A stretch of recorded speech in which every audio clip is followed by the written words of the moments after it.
നമസ്കാരം. പോലീസ് തലപ്പത്ത് അഴിച്ചുപണിയും പോലീസുകാർ തമ്മിലുള്ള പ്രശ്നങ്ങളുമൊക്കെ തന്നെ ഇതിനു മുൻപും പലകുറി ചർച്ചയായിട്ടുണ്ട്. പോലീസിലെ ഉന്നത ഉദ്യോഗസ്ഥർ തമ്മിലുള്ള പടലപ്പിണക്കങ്ങളും ഇതിനു മുൻപ് വാർത്തയായിട്ടുമുണ്ട്.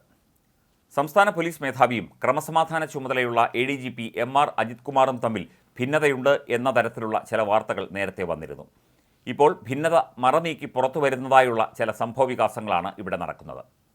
പോലീസുകാരുടെ സർവീസ് പ്രശ്നങ്ങൾ ചർച്ച ചെയ്യുന്ന പോലീസ് എസ്റ്റാബ്ലിഷ്മെൻറ്റ് ബോർഡ് യോഗത്തിൽ പങ്കെടുത്തില്ല എന്ന കാരണത്താൽ ADGP അജിത് കുമാറിന് സംസ്ഥാന പോലീസ് മേധാവി ഡോക്ടർ ഷെയ്ഖ് ദർവേഷ് സാഹിബ് രേഖാമൂലം താക്കീത് നൽകി. ADGP തലത്തിലുള്ള ഓഫീസർക്ക് ഇത്തരത്തിൽ സംസ്ഥാന പോലീസ് മേധാവിയുടെ താക്കീത് അസാധാരണ നടപടിയാണ്. ഉപദേശ രൂപേണയുള്ള കത്ത് നൽകുകയോ നേരിട്ട് വിളിച്ചു വരുത്തി കാര്യങ്ങൾ വിശദീകരിക്കുകയാണ് പതിവ്. യോഗം നടന്ന ദിവസം വയനാട്ടിലെ ദുരന്ത മേഖലയിലായിരുന്നതിനാൽ പങ്കെടുക്കാനാകില്ല എന്ന് ADGPയുടെ ഓഫീസ് സംസ്ഥാന പോലീസ് മേധാവിയുടെ ഓഫീസിനെ അറിയിച്ചിരുന്നതാണെന്നും അദ്ദേഹത്തിൻ്റെ നോട്ടീസിന് ഔദ്യോഗികമായി മറുപടി നൽകുമെന്നും മാധ്യമങ്ങളോട് ഒന്നും പറയാനില്ല എന്നും ADGP MR അജിത് കുമാർ പ്രതികരിച്ചു. കഴിഞ്ഞ 13-ാം തീയതി വൈകിട്ട് ഓൺലൈനായിട്ടായിരുന്നു യോഗം. DGPയും ADGPയും തമ്മിലുള്ള തർക്കം നേരത്തെ ഉടലെടുത്തതാണ്. പോലീസിലെ മാനസിക സമ്മർദ്ദം കുറയ്ക്കുന്നതിന് നിർദ്ദേശങ്ങളും നടപടികളുമായി ADGP MR അജിത് കുമാർ പുറത്തിറക്കിയ സർക്കുലർ വിവാദമായിരുന്നു. DGP വിദേശത്ത് പോയ സമയത്തായിരുന്നു ADGPയുടെ സർക്കുലർ.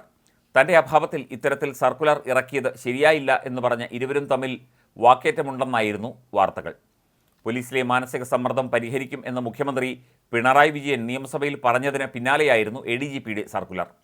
ഇത് പിൻവലിക്കണമെന്ന് പറയാൻ DGPക്ക് കഴിയാതെയും വന്നു.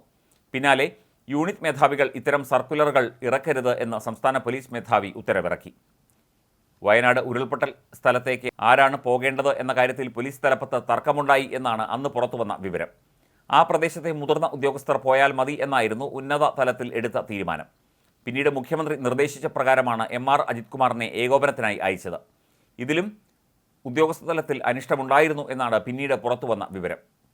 അതേസമയം സിനിമാ മേഖലയിലെ സ്ത്രീകൾ നേരിടുന്ന പ്രശ്നങ്ങളെക്കുറിച്ച് പഠിച്ച ഹേമ കമ്മിറ്റി റിപ്പോർട്ടിൽ മനുഷ്യാവകാശ കമ്മീഷൻ ഇടപെട്ടു. മലയാള സിനിമാ മേഖലയിൽ നടക്കുന്നത് വ്യാപക മനുഷ്യാവകാശ ലംഘനങ്ങളാണെന്നും ഇവ പരിശോധിക്കണമെന്നും മനുഷ്യാവകാശ കമ്മീഷൻ ജുഡീഷ്യൽ അംഗം K. ബൈജുനാഥ് പറഞ്ഞു. റിപ്പോർട്ടിന്മേൽ ചീഫ് സെക്രട്ടറിയും സംസ്ഥാന പോലീസ് മേധാവിയും സ്വീകരിക്കാൻ പോകുന്ന നടപടികളെക്കുറിച്ച് 2 ആഴ്ചയ്ക്കകം വിശദീകരിക്കണമെന്നും അദ്ദേഹം ആവശ്യപ്പെട്ടു. സെപ്റ്റംബറിൽ കണ്ണൂർ ഗസ്റ്റ് ഹൗസിൽ നടക്കുന്ന സിറ്റിംഗിൽ കേസ് പരിഗണിക്കും. ഈ വിഷയത്തിൽ സംസ്ഥാന പോലീസ് മേധാവി അടിയന്തരമായി ഇടപെടണം എന്നുള്ള ഒരു നിർദ്ദേശമാണ് ഇപ്പോൾ മനുഷ്യാവകാശ കമ്മീഷൻ മുന്നോട്ട് വച്ചിരിക്കുന്നത്. മനുഷ്യാവകാശ ലംഘനങ്ങളിൽ നടപടിയെടുക്കണമെന്നാവശ്യപ്പെട്ട് അഭിഭാഷകനായ കണ്ണൂർ സ്വദേശി V. ദേവദാസ് സമർപ്പിച്ച പരാതിയിലാണ് കമ്മീഷന്റെ നടപടി. അതിനിടെ റിപ്പോർട്ടിന്റെ അടിസ്ഥാനത്തിൽ കുറ്റവാളികളെ നിയമത്തിന് മുന്നിൽ കൊണ്ടുവരാൻ സമഗ്ര അന്വേഷണം പ്രഖ്യാപിക്കണം എന്നാവശ്യപ്പെട്ട് പ്രതിപക്ഷ നേതാവ് മുഖ്യമന്ത്രിക്കും സാംസ്കാരിക മന്ത്രിക്കും കത്ത് നൽകി.